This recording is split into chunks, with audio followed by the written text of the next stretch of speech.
창세기 3장 7절 그리고 21절 말씀을 같이 받았는데, 무화과 나무 옷과 가죽옷 이와 같은 제목으로 하나님 말씀을 전가하도록 하겠습니다. 본문은 인류 최초로 아담과 하와가 입었던 옷에 대한 이야기입니다. 저는 우리 인류 문명을 어복의 문명이다, 그렇게 해도 과언은 아닐 것 같다는 생각을 합니다. 여러분 동의합니까? 우리 인류 문명이 어복의 문명이다. 예.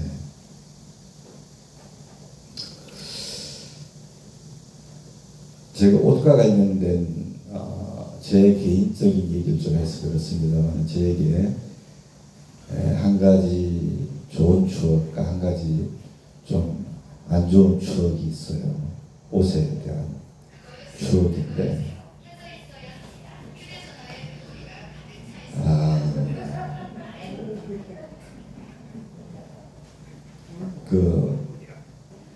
좋은 추억부터 얘기할까요? 안 좋은 추억부터 얘기할까요? 좋은 추억부터 할까요? 좋은 추억. 예. 86년 여름이었어요. 86년 여름. 인데 제가 이제 신학교 1학년 1학기를 마치고 여름방학으로 남해 왔어요. 방학을 맞았어요. 신학을 가니까 신학생들이 대부분 다 양복 한 벌은 가지고 있더라고요. 그런데 저는 양복이 없었거든요. 그래서 남해 와가지고 이제 부모님께 그 말씀을 드렸어요. 양복이 한 벌 필요하다. 예. 그랬더니 아버지께서 저를 데리고 읍내 양복집을 가셔서, 그때는 기승복이 없었거든요. 이렇게 다 맞춤을 입었어요. 맞춤을 입었는데, 그때 아버지가 저에게 양복 한 벌을 해주셔서, 여름 양복. 그때 요즘은 그 컬러가 좀 소화가 잘 안 되는 컬러 같은데, 그 파란색 양복이 있었어요. 파란색 양복이었어요. 파란색 양복을 한 벌을 해주셨어요. 그리고 내친김에 구두도 한 켤레를 사주셨어요. 근데 그 구두굽도 굉장히 높았어요. 근데 그때는 제가 이제 좀 청춘이었기 때문에 그 구두를 신고서도 걸을 수가 있었던 것 같아요. 근데 여러분, 양복을 선물로 이제 아버지께 받아서 새 양복을 한 벌 처음으로 딱 선물로 받아서 입게 되니까 기분이 참 좋아요. 빨리 계약을 했으면 좋겠어. 빨리 계약을 해서 좀 자랑을 했으면 좋겠다. 그때 그 기억이 지금도 남아 있습니다. 그때 그 기억이 남아 있어요. 한 가지 이제 옷과 관련해서 제게 안 좋은 추억은 명절이었어요. 명절인데, 명절 때 되면은 옛날에 운동화나 이렇게 옷 한 벌 정도는 이렇게 선물로 받았던 것 같아요. 그때는 그랬어요. 근데 그때 명절 때였던 것 같은데, 좀 제가 어렸는데, 다 이제 선물을 이제 하게 됐는데, 부모님이 하게 됐는데, 우리 친척분이었어요. 친척분인데, 이제 자녀들에게 선물을 부모님이 뭘 하면 좋겠다 이런 얘기를 하고 있는 중간에 그 친척분이 얘기하기를, 충효는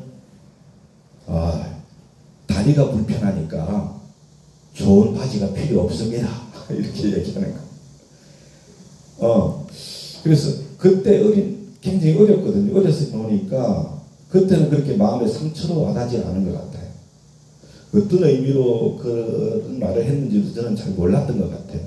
그런데 나이를 한 살씩 먹고 이제 철이 들다 보니까 그때 기억이 가끔 나요. 그때 기억. 그래서 물론 정말 제가 미워가지고 그러지는 않았겠지만 조금 서운한 마음은 들더라고요.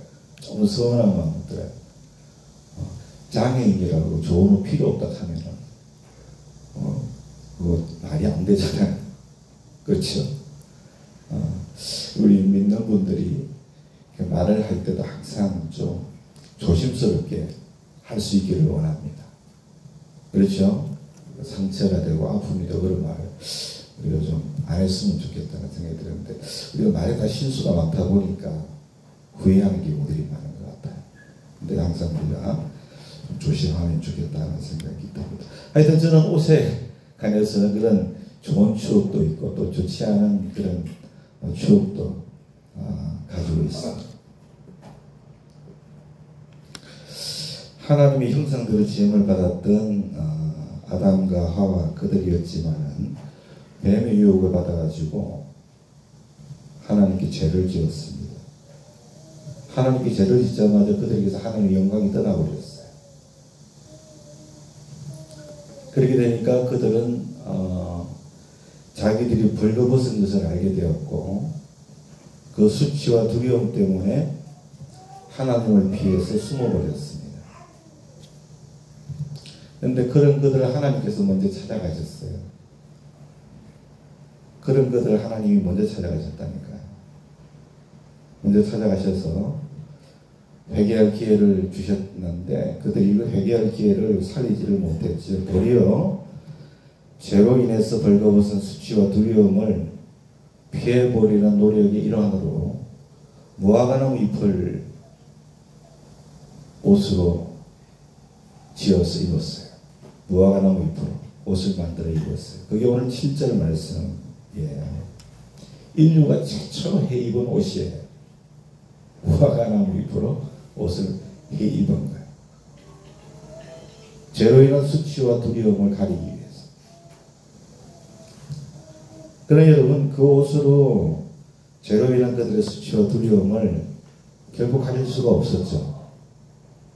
왜냐하면 햇빛에 금방 시들어버리고 말았기 때문에 그런 것이죠. 그런데 여러분 아담 이후에도 인간들은요 하나님을 떠난 인간들은요 죄의 수치와 두려움을 가리기 위해서 계속해서 헛된 무화과나무 잎으로 옷을 해 입고 있다는 거 여러분 아십니까? 첫 번째 옷이 어떤 옷이냐면 윤리와 도덕적인 행위에 무화과 나무 잎의 옷을 입고 있다는 거예요. 인간은 죄로 인한 수치와 두려움을 다시 말하면 자기들의 어려운 행위의 옷으로 그걸 자꾸 덮으려고 애쓰고 있다는 것이죠. 그러나 여러분 성경은 특별히 갈라디아서 2장 16절 말씀을 보면 인간의 어려운 행위로는 죄악을 덮을 수 있는 옷이 없다 그랬어요. 오직 예수 그리스도를 믿는 믿음으로 말미암아 의롭다함을 받을 수 있다. 여러분 믿으시지요? 네. 저는 의단에나도 설교할 수 있습니다. 어떤 조건 속에서. 네. 갈라디아서 2장 16절에 분명히 그렇게 말씀하셨어요. 어떤 인간의 어려운 행위로도 죄악의 수치와 두려움을 덮을 수 있는 옷이 없어요. 오직 예수 그리스도를 믿는 믿음으로만 가능하다. 인간의 어려운 행위의 옷으로는 결코 죄를 가릴 수 없다. 그렇게 예수님께서 말씀하셨어요. 마태복음 23장을 보면 자신의 신앙의 의를 자랑했던 자기의 신앙의 의로 가득했던 바리새인이 나오잖아요. 잘 아시죠, 그분? 바리새인은 나는 일회에 2번 금식하고 소득의 11조를 드린다고 그랬어요. 자기 신앙의 의를 자랑한 거죠. 자기의 신앙의 의로 옷을 입었던 거예요. 그래서 자기의 죄의 수치와 두려움을 가지려고 했던 것이죠. 레위기 16장 29절을 보면 하나님께서는 1년에 하루 대속죄일에만 금식하라고 말씀하셨어요. 그런데 바리새인들은 대속죄일 외에 모세가 율법을 받으려고 시내산에 올라갔던 목요일과 모세가 율법을 받고 시내산에서 내려온 월요일을 금식일로 지켰어요. 그러니까 월요일과 목요일 일주일에 2번씩 금식을 한 거예요. 대속죄일 1년에 한 번만 금식을 주님 말씀하시는데 일주일에 2번씩 금식을 한 거예요. 그가 예수님께 1회에 2번씩 금식합니다 이렇게 말한 것은 어떤 의미일까요? 나는 하나님이 명령하신 것보다 많은 율법을 행하고 있습니다. 그죠? 하나님이 말씀하신 것보다 더 많은 율법을 행하고 있습니다. 자기의 신앙의 의를 자랑한 거죠. 또한 바리새인은 11조에 있어서도 성경은 곡물과 가축과 소득의 11조를 드리라고 했는데 바리새인들은 여기에 더해가지고 향료와 약용으로서는 식물에 대해서도 11조를 드렸다고 했어요. 그런 행위를 자랑을 한 거예요. 바리새인들이 왜 향료와 약용식물의 11조에도 열심을 내었는가? 제가 자료를 찾아보니까 그거는 별로 큰 금액이 아니었다 그래요. 몇 푼 안 되는 돈이었다고 그래요. 그러니까 몇 푼 안 되는 것까지도 내가 하나님 앞에 다 챙겨서 드립니다. 그렇죠? 자기들의 그 신앙의 의를, 행위를 자랑한 거죠. 그러나 여러분, 믿는 이들은 자신의 행위와 공로를 자랑하면 안 됩니다. 근데 저도 목회자지만 불쑥불쑥 이런 것들이 튀어나올 때가 있어요. 좀 부끄러운 얘기예요. 내가 하나님 앞에 얼마나 헌신하고 충성했는데 이런 것들이 불쑥불쑥 튀어나올 때가 있고 또 남들이 알아주지 않으면 서운해하는 마음도 있는 것 같아요. 좀 알아줬으면 좋겠다는 그런 생각이 들 때도 있는 것 같아요. 그러면 주님, 저의 이 못난 모습을 용서해 주시옵소서 회개하게 됩니다. 여러분은 그렇지 않은 얼굴 앉아 계신데 진짜 그렇지 않으셔서 그런 거 맞죠? 예, 존경스러워요. 좋으신 그런 신앙의 태도예요. 여러분, 믿는 이들은 자신의 행위와 공로를 자랑하면 안 되죠. 왜냐하면 사람은요, 이 하나님의 율법을 완전히 지킬 수도 없고 인간이 율법이나 행위로 구원을 받는 것이 아니기 때문에 그런 거예요. 우리의 행위로, 우리의 어떤 의로 구원을 받는다면 그거 자랑해야겠죠. 근데 그걸로 구원받는 게 아니라니까요. 단지 여러분, 선한 행실과 어려운 행위는요, 우리가 구원받은 외적인 증표인 줄로 믿습니다. 외적인 증거예요. 내가 구원받았기 때문에 하나님과 나의 관계를 말하는 거예요. 뭐가요? 선한 행실과 어려운 행위가요. 그만큼 내가 하나님 사랑한다는 거죠. 믿으시면 아멘 하세요. 그래서 여러분, 주님을 제대로 믿는 사람이라면 자신의 선한 행실과 어려운 행위를 나타내거나 자랑하지 않는다는 거예요. 주님을 제대로 믿는 사람. 왜냐하면 선을 행하고 바르게 사는 것은 구원받은 성도들의 의무예요. 의무. 여러분, 군인이 국방의 의무를 다했다고 우리나라에서 무슨 훈장을 줍니까? 줍니까 안 줍니까? 도리어 국방의 의무를 다하지 않으면은 가수 중에 유라는 모 씨는 우리나라에 들어오고 있지도 못하고 있지. 오고 싶어도. 그렇죠? 예. 당연한 걸 안 하니까 법적인 제재를 받는 거예요. 여러분요. 당연한 거는 여러분요. 절대로 자랑거리가 아닌 줄로 믿습니다. 안 하면 도리어 문제가 되는 거예요. 당연히 해야 될 의무가 뭐라고요? 선을 행하고 바르게 사는 거예요. 예. 그러니까 이건 우리 의무이기 때문에 우리에게 어떠한 공로가 되지 못한다는 거예요. 도리어 그게 안 되면 그게 문제다. 그리고 또 하나는 그리스도인들이 율법과 행위, 다시 말하면 자기의 의를 자랑하면 안 되는 이유는요. 하나님의 법이 한두 가지가 아니에요. 그렇죠?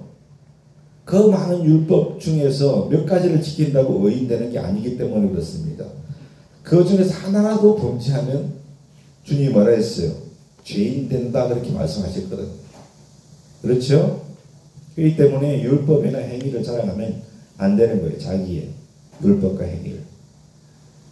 그러나 여러분 안타깝게도 사람들은 자기가 어렵다는 것을 보여주기 위해서 바리새인처럼 율법의 행위라고 하는 무화과나무 잎으로 옷을 자꾸 만들어 입으려고 그래요. 교회 안에 그런 이들이 많습니다. 그 옷을 자꾸 해 입으려고 그래요. 그러나 그것이 자신을 어렵게 만들지 못한다는 것을 반드시 알아야 돼요. 아시겠죠? 도리어 교만병이 들어가지고 마귀의 밥이 될 수 있어요. 아멘. 나는 그저 무익한 종입니다. 이렇게 늘 연습하기 원합니다. 우리 입술로. 아시겠죠? 네. 다 하나님의 은혜잖아요.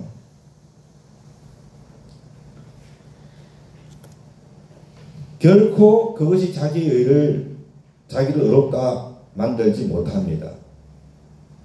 자신의 어려움을 나타내는 행위는 무화과나무 잎에 불과하다는 것을 반드시 기억해 하실 수 있기를 소원합니다. 거듭 말하지만 성경은요 절대로 행위로 우리가 어렵게 되는 게 아니다 그랬어요. 행위로. 아시겠죠? 네. 뭘로? 오직 예수님을 믿는 믿음으로 어렵다함을 받는다. 강하게 말씀하고 있는 줄로 믿습니다. 할렐루야. 이건 중요한 말인데 제가 좀 이 성령의 파워가 부족해서 이렇게밖에 못 전하는 게 정말 죄송스러운데 꼭 명심하세요. 또 하나의 무화과나무 잎의 옷은 뭐냐면은 인간의 삶의 의미를 쫓는 바벨탑의 옷이 있어요. 이런 바벨탑은 어떤 겁니까? 시나이 땅에서 이스라엘 백성들이 벽돌을 만들어서 탑을 쌓되 어디까지? 하늘까지 닿게 쌓아가지고 뭘 내고? 자기 이름을 내고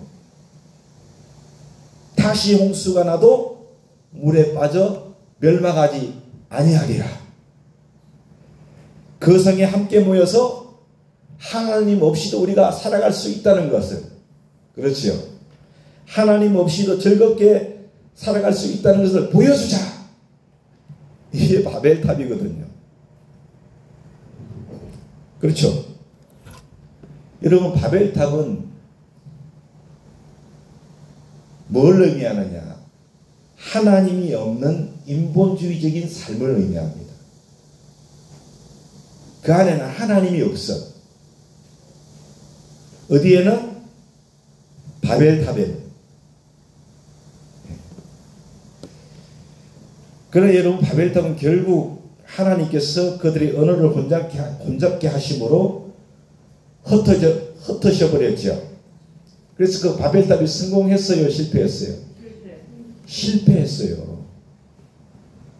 인본주의 사상은요 실패할 수밖에 없어요. 왜? 그 안에 하나님이 없기 때문에. 인본주의적 사상은 하나님이 없는 거예요. 모든 인생의 교만은 결코 그래서 자기에게 영광스러운 옷이 되지 못한다는 것을 여러분이 아셔야 돼요.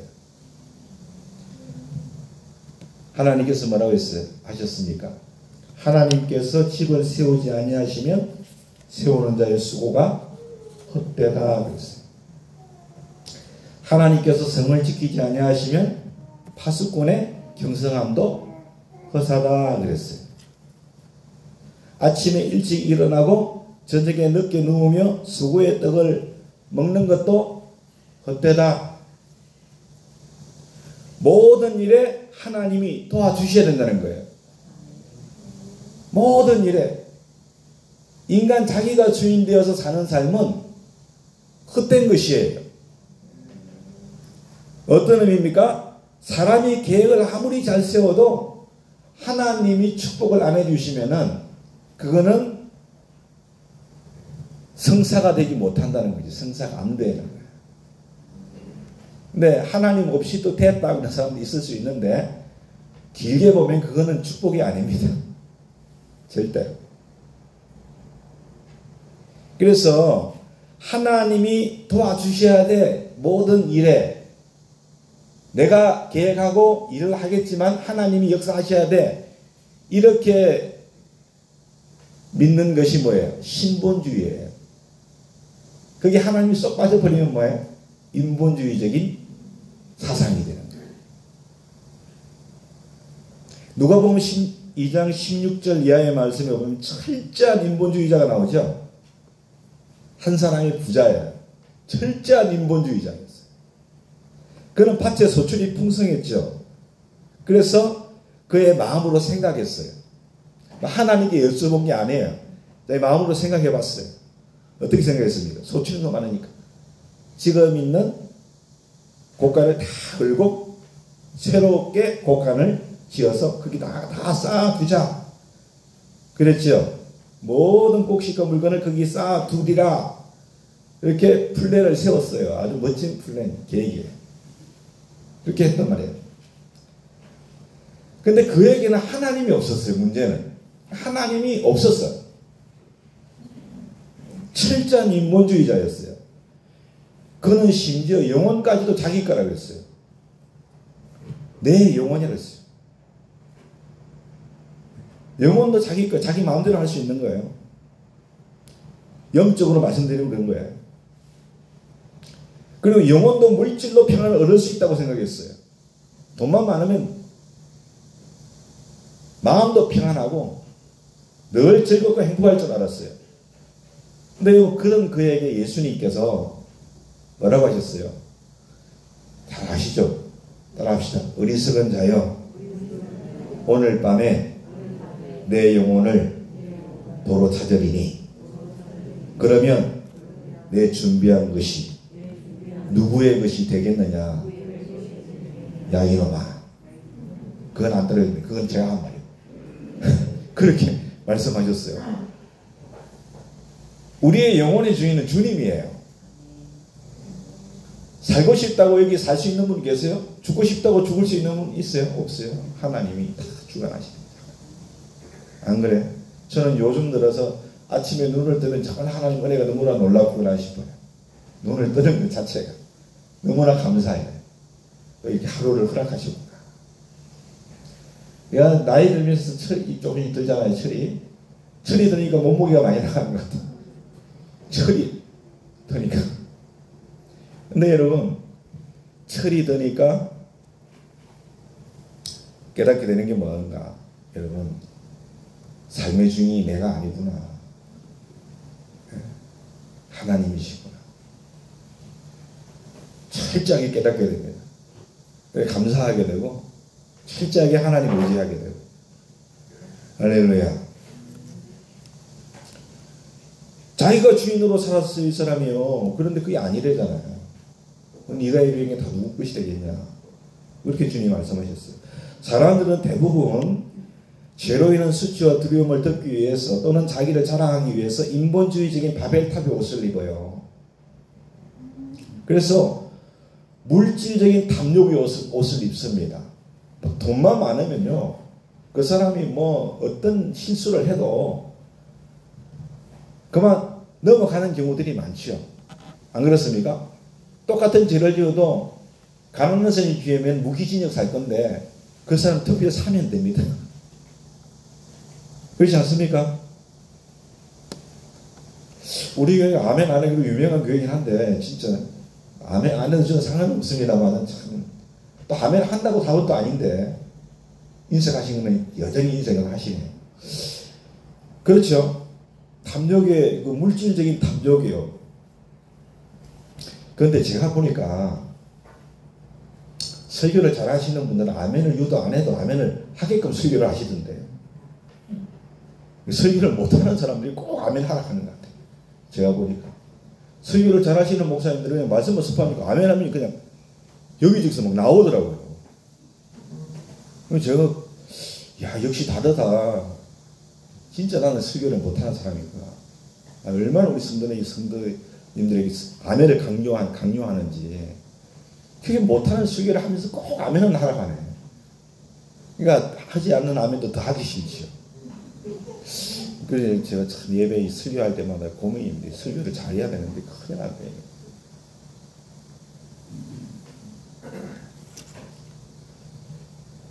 물질적인 탐욕 요새 그렇게 여러분 탐심을 가진 이유가 그런 거 아닙니까? 그렇게 그런 옷으로 자기들의 뭔가를 가려보려고 하는 거. 그렇죠? 그리고 명예라는 그 자존심의 옷, 그리고 지위와 권력의 옷, 이런 것들이 여러분 인간이 바벨탑을 쌓는 거예요. 바벨탑에 무화과나무 잎을 입고 있는 옷을 입고 있는 거예요. 그게요. 그러나 여러분 인생은 주님께서 뭐라 했습니까? 그 날이 풀과 같대요. 인생은 그 날이 풀과 같고 그 영화가 들의 꽃과 같기 때문이다 그랬어요. 그러므로 바벨탑과 같은 무화과나무의 옷은요 결코 우리의 그 죄로 인한 수치와 두려움을 가질 수가 없는 거예요. 그렇죠? 네? 결국 인본주의도 끝내는 시들어버리고 많은 무화과 나무 잎의 옷과 같다는 것을 우리가 반드시 알 수 있기를 원합니다. 하나님이 없이 인간의 수단과 방법으로 아무리 옷을 지어 입어도 죄와 수치와 두려움을 가리지 못합니다. 그건 더러운 옷이 되고 만다는 거예요. 결국 더러운 옷이 되고 말고 수치스러운 옷이 되고 만다는 것입니다. 그러면 여러분 하나님 없는 인간의 모든 노력은 바벨탑 같이 결국은 헛되이 허물어지고 만다는 것을 반드시 알고 예수 그리스도의 보혈의 능력 안에 갈 수 있기를 주님의 이름으로 축원합니다. 그리고 또 하나의 무화과나무 잎의 옷은 뭐냐면 죽음을 좀 이겨보려고 절대자의 힘을 빌어서 인간의 고뇌의 해결과 또 삶의 긍정적인 의미를 추구하고자 하는 그런 각종 종교의 옷을 사람들이 입고 있다는 것입니다. 그러나 이번 종교의 옷도 구원을 주지 못하고 죄의 수치와 두려움, 다시 말하면 죽음의 문제를 종교도 해결하지 못합니다. 어떤 종교의 옷을 입어도 사람은 모두 다 죽을 수밖에 없어요. 왜냐하면 주님께서 우리에게 말씀하셨죠. 한 번 죽는 것은 사람에게 정한 것이고 그 후에는 심판이 있다고. 주님 말씀하셨잖아요. 그래서 누구도 죽음을 면할 수 없고 어떤 종교도 죽음의 문제를 해결할 수가 없습니다. 사랑하는 여러분, 우리가 왜 예수를 믿습니까? 우리가 왜 예수를 믿냐고요? 예수님은 인간의 고뇌를 해결해 주시는 분이 아니에요. 예수님을 통해서 우리가 삶의 궁극적인 목적을 찾고자 하는 것도 아니에요.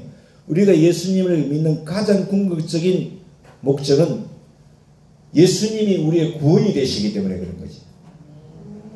그러므로 기독교는 종교가 아닙니다. 기독교는 구원의 길인 것이죠. 할렐루야. 인생의 어려운 문제를 해결하려고 예수 믿는 게 아니라니까요. 삶의 궁극적인 목적을 찾으려고 예수 믿는 것도 아니에요. 죄의 문제를 해결하고 우리가 천국 가려고 예수 믿는 것이지. 할렐루야. 그래서 예수님은 종교가 아닙니다. 예수님은 뭐라고 했습니까? 내가 길이요 진리요 생명이라고 그랬어요. 그 안에서 우리가 참된 인생의 목적도 발견하게 되는 줄로 믿습니다. 그게 뭡니까? 복음을 위해 사는 것이지. 그렇잖아요? 네? 복음을 위해 사는 것. 그거죠.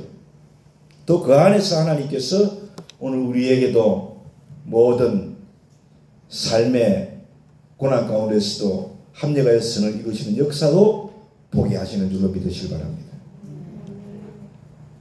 종교의 옷도 곧 낡아지고 없어져 버립니다. 우리에게 생명을 가져다 주지 못한다는 것입니다. 왜냐하면 종교적인 어떤 수양도 도덕과 같은 그런 노력도 우리를 결코 어렵다 할 수 없고 오직 예수 그리스도의 보배로운 피가 우리를 얻게 할 수 있기 때문인 줄로 믿습니다. 지금까지 우리가 알아본 율법의 옷과 인본주의적인 옷, 여러분 종교의 옷들의 공통점은 뭔지 아십니까? 그 모든 옷들은 입던 시간이 있으면 번든 시간도 다 있다는 것입니다. 이게 공통점입니다. 옷이 낡아져서 언젠가는 다 벗어버릴 때가 온다는 것입니다. 어떤 옷이요? 율법의 옷. 주님 앞에서는 다 벗어버릴 거예요. 그죠? 인본주의적인 바벨탑의 옷, 그것도 다 벗어버릴 거예요. 그리고 또한 종교적인 옷도 다 벗을 때가 오는 것입니다. 그러나 사람들이 죄를 가리기 위해서 만들어 입는 그러한 옷에 얼마나 여러분 관심을 가지고 입기 위해서 애를 쓰고 있는지 모릅니다. 그러나 분명히 기억할 것은 그러한 옷들은 바로 아담과 하와가 첫 번째 해 입었던 무화과 나무 옷과 똑같다는 것을 우리가 반드시 알아야 될 줄로 믿습니다. 언젠가는 다 말라서 쭈글쭈글해지고 시들시들해져서 다 부셔져 버리는 것입니다. 아무 소용이 없는 거예요. 그런 옷들은. 그러므로 우리는 아담과 하와에게 하나님께서 지어주셨던 가죽옷에 그 가죽옷을 깊이 생각할 수 있어야 될 줄로 압니다. 에덴 동산에서 아담과 하와의 벌거벗었던 몸, 죄로 인한 수치와 두려움을 가려주시기 위해서 하나님께서 그들에게 친히 어떤 옷을 지어서 주셨습니까? 가죽옷을 지어서 주셨어요. 그게 오늘 21절 말씀인데 학자들마다 의견이 다릅니다. 하나님께서 인간에게 가죽옷을 지어 입을 수 있는 지혜를 주셔서 그들이 지어서 입은 것이다.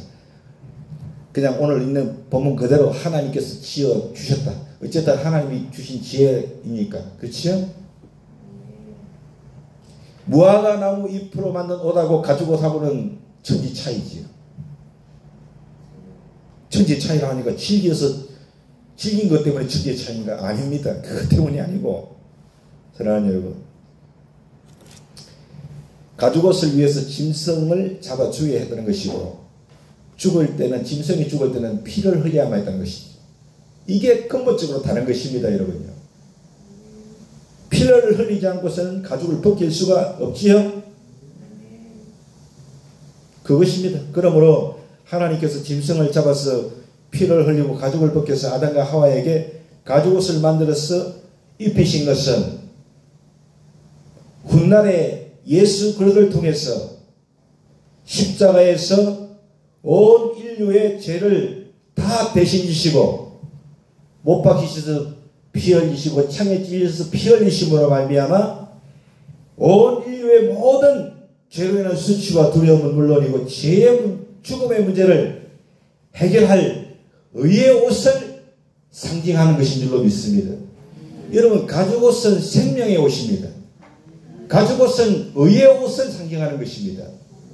성경 창세기 3장을 읽으면서 이 두 종류의 옷을 보고서 우리가 그냥 스치고 지나가면 안 됩니다. 인간이 그렇게 죄로 인한 수치와 두려움을 가리기 위해서 해 입었던 무화과 나무 잎의 옷은 쓸모도 없는 옷이었고 주님께서 지어주신 그 가죽옷이 참으로 유익한 옷이었다는 것입니다. 쓸모 있는 옷이었어요. 여러분 이사야 53장 5절에 보니까 그가 찔림은 우리의 허물 때문이요 그가 상함은 우리의 죄악 때문이라. 그가 징계를 받음으로 우리는 평안을 누리고 그가 채찍에 맞음으로 우리는 나음을 받았도다.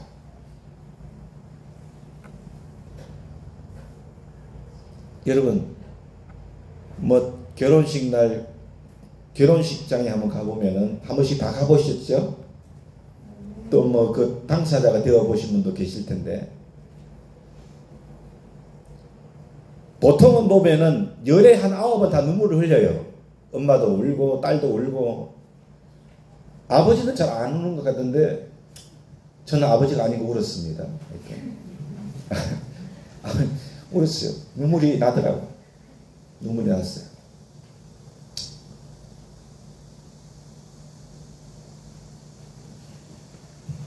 대부분 눈물이 나는 것 같아요. 왜 나는가? 왜 납니까? 사랑하니까. 그죠? 사랑하니까. 사랑하는 딸이, 사랑하는 아들이 그렇게 결혼하게 되니까 이렇게 눈물이 나는 것 같아요. 또 자녀 입장에서는 이렇게 키워서, 그죠? 이렇게 키워가지고 이렇게 참 부모를 떠나게 되니까, 예? 눈물이 나는 것 같아요. 그리고 뭐 결혼식 날만 아니고 또 이제 초상집에 가도 울지요. 그 눈물은 조금 다른 의미가 있는 것 같아요. 조금 다른 의미가 있는 것 같기도 한데, 물론 뭐 사랑해서 뭐 울기도 하겠지만, 사랑하는 여러분, 우리가요, 사랑을 알면 눈물을 흘릴 수밖에 없어요. 근데 오늘 이게 이사야 53장 5절 이 말씀이 어떤 말씀이에요? 하나님이 우리를 얼마나 사랑하시는가. 우리가 이 말씀 읽을 때 눈물이 좀 흘러야 되는데, 좀 흘러야 돼. 이 말이 좀 이상하지만은, 눈물이 또 좀이라네. 눈물이 흘러야 되겠죠. 그렇지 않습니까? 그가 찔림은 우리의 허물 때문이고, 그가 상함은 우리의 죄악 때문이라. 그가 징계를 받으면 우리는 평안을 누리고, 그가 채찍에 맞음으로 우리가 나음을 받아도다. 할렐루야. 주님이 우리를 얼마나 사랑하시는 거예요.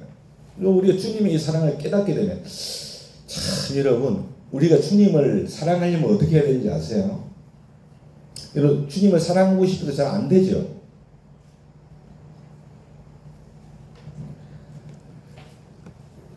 신명기 말씀에 보면요, 마음의 할례를 받아야 된다고 했어요. 마음의 할례를 받은 자라야 주님을 사랑하는 자다. 사랑하는 여러분, 우리가 정말 주님의 보혈의 능력으로 구원받은 은혜의 축복의 확신이 있어야 될 줄로 믿습니다. 그럴 때 우리가 주님을 뜨겁게 사랑할 수 있어요. 그렇지 않으면 어려워요. 근데 여러분, 우리가 참 붕어띠도 아닌데도 자꾸 여러분 금붕어띠도 아닌데도 자꾸 잊어버려서 그 은혜를 잊어버려서 문제인데, 늘 상기할 수 있기를 원합니다. 늘 그것을 기억하고 묵상하고 감사해야 돼요. 그래야 그 은혜 가운데 우리가 더 나아갈 수 있는 줄로 믿습니다. 히브리서 9장 14절에도 하물며 영원하신 성령으로 말미암아 험없는 자기를 하나님께 드린 그리스도의 피가 어찌 너희 양심을 죽은 행실에서 깨끗하게 하고 살아계신 하나님을 섬기지 못하게 하겠느냐. 그렇게 말씀하셨습니다. 그러므로 우리에게 영원히 더럽히지 않고 쇠하지 아니하고 없어지지 아니하는 옷은 하나님이 주시는 옷이에요. 하나님이 주시는 예수 그리스도의 보혈의 옷인 줄로 믿습니다. 이처럼 우리가 예수 그리스도의 보혈로 옷을 입게 되면은 그리스도께서 우리에게 용서의 옷이 되어 주시고, 의의 옷이 되어 주시고, 영생의 옷이 되어 주시고, 기쁨과 소망의 옷이 되어 주시고, 평안의 옷이 되어 주시고, 모든 면에서 우리를 도와주시는 옷이 되어 주시는 줄로 믿습니다. 그래서 여러분 찬송가에 보면 나의 죄를 씻기는 예수의 피밖에 없네. 다시 정케하기도 예수의 피밖에 없네. 그렇게 찬송하고 있는 줄로 믿습니다. 사랑하는 여러분, 예수님께서 우리의 일생의 죄를 대신 짊어지시고 십자가에 달려 죽으셨다는 것을 꼭 기억하시기 바랍니다. 우리의 일생의 죄를 다 대신 지신 거예요. 여러분, 일생의 죄라는 것이 뭐예요? 주님께서 흠없는 자기를 하나님께 드린 그리스도의 피가 너희 양심을 죽은 행실에서 깨끗게 하고 살아계신 하나님을 숨기지 못하게 하겠느냐, 이 말씀이 우리 평생에 주님이 우리의 모든 죄를 다 사하셨다는 의미가 담겨 있음을 우리가 알아야 됩니다. 일평생의 죄라는 것은 뭡니까? 내가 어머니 뱃속에서부터 태어날 때부터 시작해서 죽어서 무덤에 갈 때까지 한평생의 모든 죄를 주님이 다 청산하신 거예요.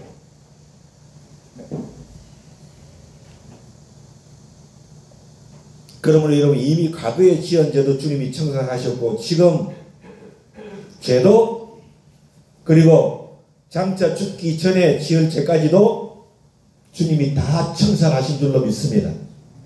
우리 일평생의 죄를 다 청산하셨어요. 그래서 여러분, 우리가 혹시라도 죄의 자리에 앉게 되면은 우리는 그저 주님의 보혈을 의지하고 돌이키기만 하면 될 줄로 믿습니다. 이것이 신앙생활이라고 믿습니다. 신앙시간은 사도 바울처럼 날마다 그리스도의 보혈 앞에서 죽어지는 것이 신앙생활입니다. 사도 바울은 나는 날마다 죽노라. 그렇게 하나님의 신실한 종도 날마다 죄에 대하여 죽어지는 삶을 살았다는 것입니다. 여러분요. 나는 날마다, 그래서 여러분, 신앙생활은 날마다 죽어지는 것입니다. 우리가 죄에 대해서. 어떤 사람들은 그러려면 교회 뭘 다닙니까? 그래. 죄짓고 주일날 가서 교회 가서 회개하고, 또 죄짓고 주일날 가서 교회하고, 뭐 때문에 교회 다닙니까? 그렇게 얘기할 수 있는데, 여러분 잘못 이해하는 겁니다. 여러분요.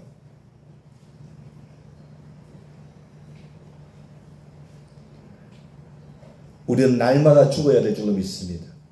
날마다 죽어질 때에 우리는 날마다 새롭게 될 줄로 믿으시길 바랍니다. 자꾸만 우리는 새로운 하나님의 사람으로 회개를 통해서 성숙해 가는 역사가 있을 줄로 믿으시길 바랍니다. 그게 성화인 거예요.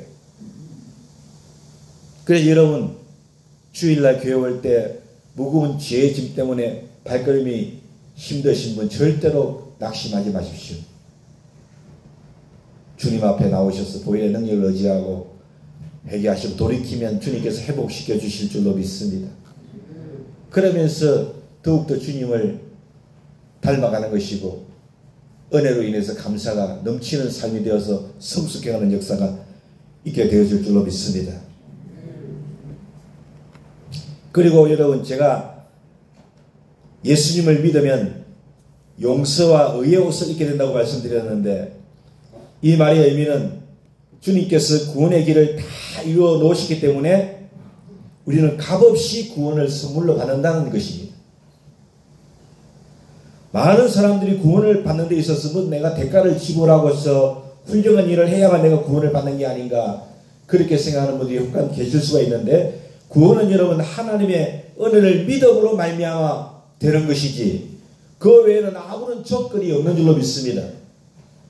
하나님의 구원을 믿는 것 외에는 아무 조건이 없어요. 그래서 구원을 뭐라고 합니까? 구원은 선물인 것입니다. 대가를 지불하고 받는 것은 선물이 아닙니다. 구원받는 것은 선물입니다. 믿기만 하고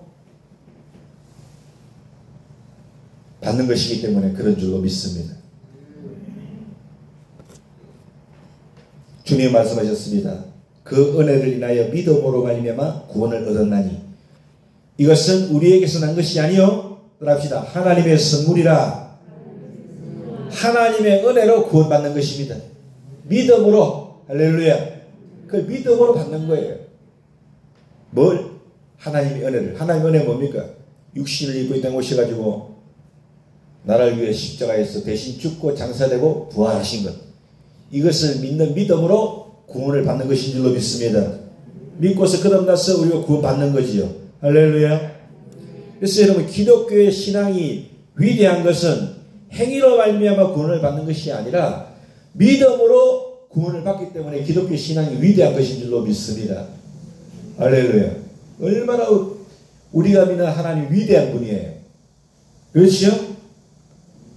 부모 치고 여러분 자녀에게 뭐 대가를 바라고 주는 부모가 있습니까? 저밖에 없죠? 다 그런 부모 없잖아요. 자녀에게 바라고 뭐 해주는 부모 있습니까? 없습니다. 사랑하니까 그냥 다 주는 거지. 근데 지금 자녀 사랑도 어지간히 하시다 이러다가 큰일 납니다. 지혜롭게 자녀 사랑도. 아시겠죠? 예. 어떻게 사랑해야 되냐면 개인적으로 저한테 물어보시면 내가 가르쳐 드릴게요. 어떻게 사랑해야 되는가. 예. 적당히 해야 돼요.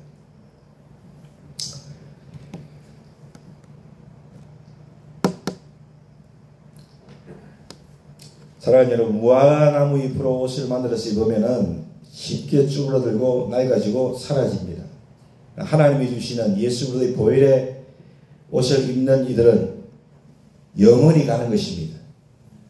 영원히 가는 것은 뭐냐? 택함을 입는 택함을. 뭘 입어요? 택함을 입어요. 택함을. 여러분, 부름을 받은 자는 많은데 택함 입은 자는 적어요. 어떤 자가 택함을 입어요? 하나님이 주시는 예수 그리스도의 보혈의 옷을 입는 사람은 택함을 입어요. 영원히 가는 거야. 그러므로 여러분 예수 그리스도를 통한 용서와 의의 옷을 반드시 입어야 돼, 안 입어야 돼? 반드시 입어야 되는 거야. 예수님을 통한 용서와 의의 옷을 반드시 입어야 돼. 어떻게 입을 수 있다고요? 믿음으로. 할렐루야. 그 거룩한 옷을 입어야 될 줄로 믿습니다. 그 축복의 옷을 입어야 될 줄로 믿습니다. 사랑하는 여러분, 그것은 바로 영생 복락의 옷이기 때문에 그런 줄로 확실히 믿으시기 바랍니다. 하나님께서는 이 옷을 예수 그리스도의 보혈을 통해서 우리에게 값없이 주셨어요. 그래서 마태복음 22장 12절에서 예수님께서 천국 잔치를 비유하시면서 뭐라고 말씀하셨습니까? 친구여 어찌하여 예복을 입지 않고 친구여 어찌하여 예복을 입지 아니하고 들어왔느냐? 물으니까 유구무원이거늘 입은 있으나 말은 못했어요. 임금이 사환에게 말하되 수족을 결박하여 바깥 어두운데 내어 던지라. 거기서 슬피 울며 이를 갈미 있으리라 하니라. 그러면서 14절에 따라합시다. 청함을 받은 자는 많되 택함을 입은 자는 적으니라. 여러분 예복이 뭘 의미합니까? 예수 그리스도의 보혈의 능력으로 옷 입은 자를 말하는 것입니다. 우리 예복을 입어야 돼요. 그래야 천국 가는 것입니다. 할렐루야. 예복 입지 아니하면 못 가는 거예요. 여러분 자식집에 가더라도 제일 좋은 옷 꺼내갖고 입고 가시죠. 그렇죠. 그런데 가끔씩 보면은 예식장 얘기를 또 하면 자기가 신랑보다 더 미남으로 보여야 돼. 이런 분들은 별로 보기 어려운데 자기가 신부보다 더 예뻐야 돼. 신부 친구들이 그런 사람들이 간혹 있더라고. 그러면 안 돼요. 그날은 신부가 제일 빛이 나는 날이지. 자기가 빛나가지고 뭐 하겠어요? 뭐 하겠어요?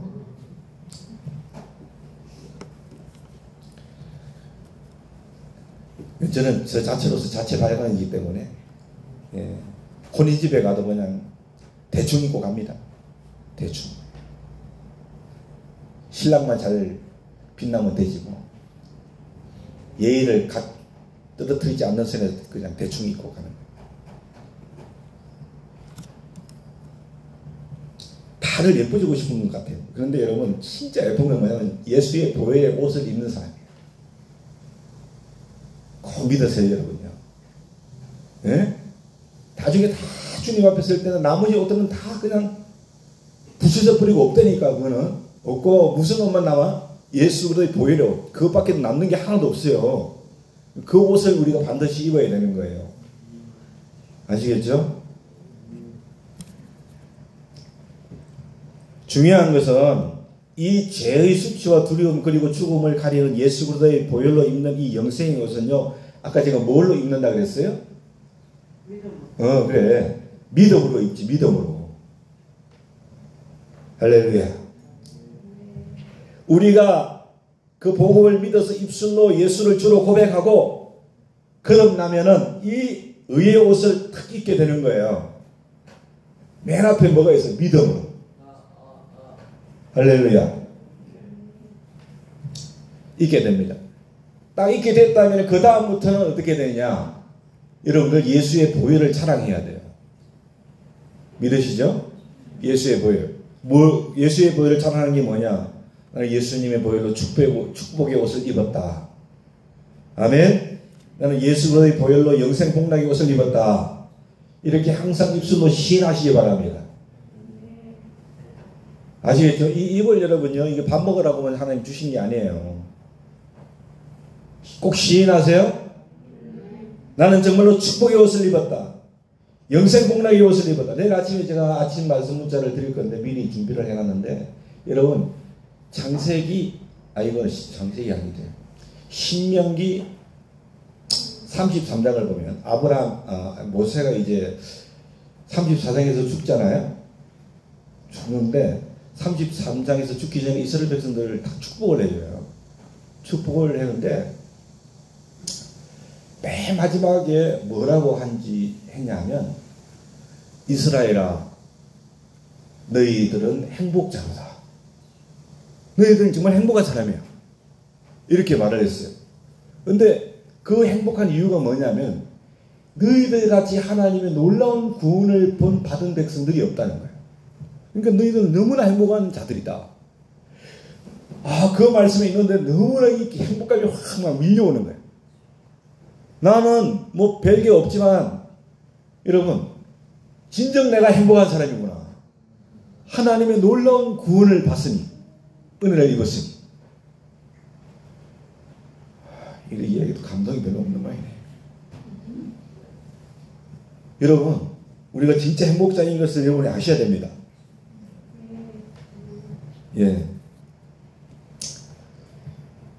믿음으로 그 옷을 우리가 의의 옷을 입게 되는데, 입게 되면 항상 그것을 여러분 입술로 고백하십시오. 축복의 옷을 입었다. 영생 복락의 옷을 입었다.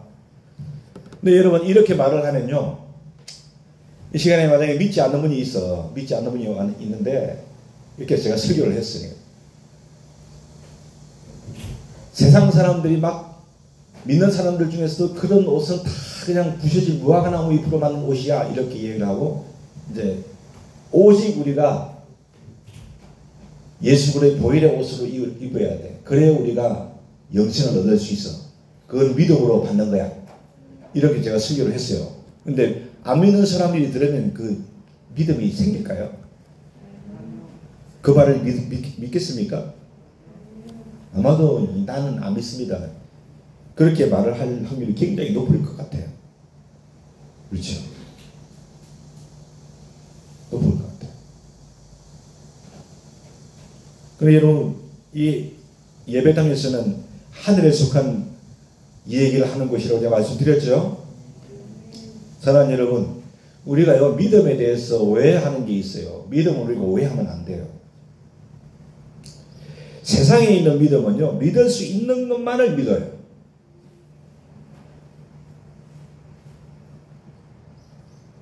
합리적이고 논리적인 것만을 믿는 것이 세상이 말하는 믿음이에요. 정말로. 그렇죠? 아버지와 자식이 서로 믿는 것은 있을 수 있다고 생각합니다. 그리고 뭐 부부 간에도 믿는 것 있을 수 있다고 생각하고, 형제 간에 믿는 것도 있을 수 있다고 생각합니다. 왜? 합리적이고 논리적인 거라고 생각하니까. 그러나 여러분, 홍해가 갈라졌다. 홍해가 갈라진 것 믿는 것, 이거는 합리적이고 논리적인 것이 아니죠. 그렇죠? 비합리적이고 비논리적인 것이죠. 비과학적인 것이죠. 죽은 자가 살아나는 것도 비논리적인 것이죠. 그러면 여러분, 세상에서 믿음이라는 것은 모두가 다 합리적이고 논리적인 것을 믿는 것을 믿음으로 말하고 있는 거예요. 그러나 성경이 말하는 믿음은 창조적인 믿음인 줄로 믿습니다. 이건 창조적인 믿음이 성경이 말하는 믿음이에요. 하나님을 믿기 때문에 그런 것인 줄로 믿습니다. 하나님을 믿기 때문에. 하나님을 믿는다는 건 뭡니까? 인간으로는 할 수 없는 것이 이루어진다는 것을 믿는 것이 하나님을 믿는 거예요. 그래서 여러분, 세상적인 믿음에는 기적이 없습니다. 왜? 논리적이고 합리적인 건 믿거든. 그리고 기적이 무슨 기적이 일어나겠어요? 그러나 하나님을 믿으면 기적이 일어나는 거예요. 왜냐하면 하나님을 믿고 말씀을 믿기 때문에 없는 것이 있게 되어지고 죽은 자를 살리는 기적이 일어나기 때문에 그런 줄로 믿습니다. 여러분에게 이 창조적인 믿음이 있습니까? 많은 분들이 예수님을 믿죠. 예수님을 믿으면서도 나는 믿음이 없는 것 같아. 믿는데도 믿고 있음에도 나는 믿음이 없고 나는 믿음이 부족하다고 이렇게 말하는 분들이 계세요. 그래요. 성경에 예수님께서 뭐라고 했습니까? 겨자씨 하늘만한 믿음만 있으면 누구든지 이 산을 명하여 저 바다에 던지라 하고 그것이 이룰 줄 마음에 믿고 의심하지 아니하면 그대로 된다고 그랬어요. 그랬죠? 여러분, 그 말씀이 무슨 말씀입니까? 우리가 예수님은 겨자씨 하늘만한 믿음을 말씀하셨어요. 우리가 예수님을 믿고 하나님의 자녀가 되어도 우리 마음속에는요, 불신앙으로 가득 차 있어요. 여러분, 이 자리에 앉아서 아멘 안 한다고 하니까 아멘 했죠. 아멘 하셨죠. 네. 아멘 속에도 여러분 불신의 마음이 꽉 들어차 있습니다. 아멘 하면서도. 그런데 예수님께서 말씀하신 겨자씨 하나님만한 믿음은 뭐예요? 99%의 불신앙이 있더라도 그 중에 1%만의 믿음이 있다면 된다는 거예요. 이런 의미가 담겨 있는 줄로 믿습니다. 사람이 99% 믿음을 가진 사람이 있을까요? 제가 봤을 때 없을 것 같은데요. 99% 믿음에 여기 여러분 이 물이 있지만은요, 이 유통기한이 오늘 아침에 보니까 몇 년일 것 같아요, 이 생수? 저도 오늘 아침에 처음 봤는데 놀랐어요. 2년이라고, 2년. 생수가 2년이야. 2년 동안 여기 있어도 이 물은 안 상해, 여기. 실온에 이렇게 두면. 안 상해.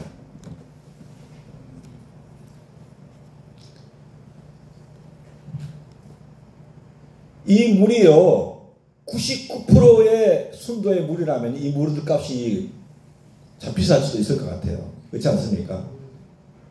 표기에는 부추물이 없어요. 없는데, 여러분, 순도 99%짜리 믿음, 이거 대단한 믿음이죠. 이런 믿음 여러분, 과연 누가 있을까요? 저는 없을 거라고 봐요. 예수님께서 말씀하신 하나의 이 믿음은요, 99% 불신하는 가운데 있더라도 1%만 믿으면 된다. 1%만. 우리가 그렇게 이해할 수 있는 줄로 믿습니다. 사람이 99% 믿음을 가질 수가 없어요. 100% 불신한 가운데서 99% 안 믿고 내가 1%만 믿어도 산을 들어서 명하여 바다에 던지라 하면 된다는 거예요. 겨자씨 하나의 믿음이에요. 그렇지 여러분요? 이게 뭐냐? 창조적인 믿음인 줄로 믿습니다. 이게 하나님과 말씀을 믿는 믿음인 줄로 믿습니다. 자그마한 믿음만 가져도 할렐루야, 작은 믿음만 가지고 기도해도 하나님이 응답하시고, 그리고 여러분 그 작은 믿음 가지고 내가 복음을 믿고 순종하면 의의 옷을 입는 거예요. 믿습니까? 거듭나서 영생과 의의 옷을 입게 되어질 줄로 믿으시길 바랍니다.